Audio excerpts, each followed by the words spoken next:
মা একটি আলাদা শব্দ, সবচেয়ে আপন শব্দ।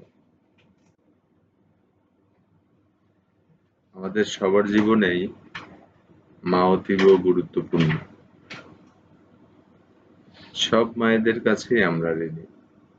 মায়ের ভালোবাসা, মায়ের আদর, মায়ের স্নেহ। মা না থাকলে আসলে আমাদের পৃথিবীটা এত সুন্দর হতো না।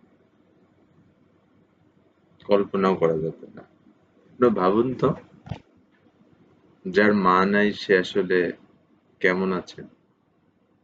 আমরা কি কখনো জানতে চেয়েছি যে তোমার মনটা কেমন আছে? বলি না। তো যাদের মা বেঁচে আছে, আমাদের মা বেঁচে আছে, আমাদের মার সেবা করি, যত্ন নিই। আসলে অনেক সময় আমরা ভুলেই যাই। আসলে অনেক সময় আমাদের বলা হয়েই ওঠে না। ইচ্ছা থাকা সত্ত্বেও হয়ে ওঠে না। কিন্তু মনে মনে ফিল করি, মা তুমিই একমাত্র আমাদের ভরসার স্থান। তুমিই একমাত্র আমাদের নির্ভরতার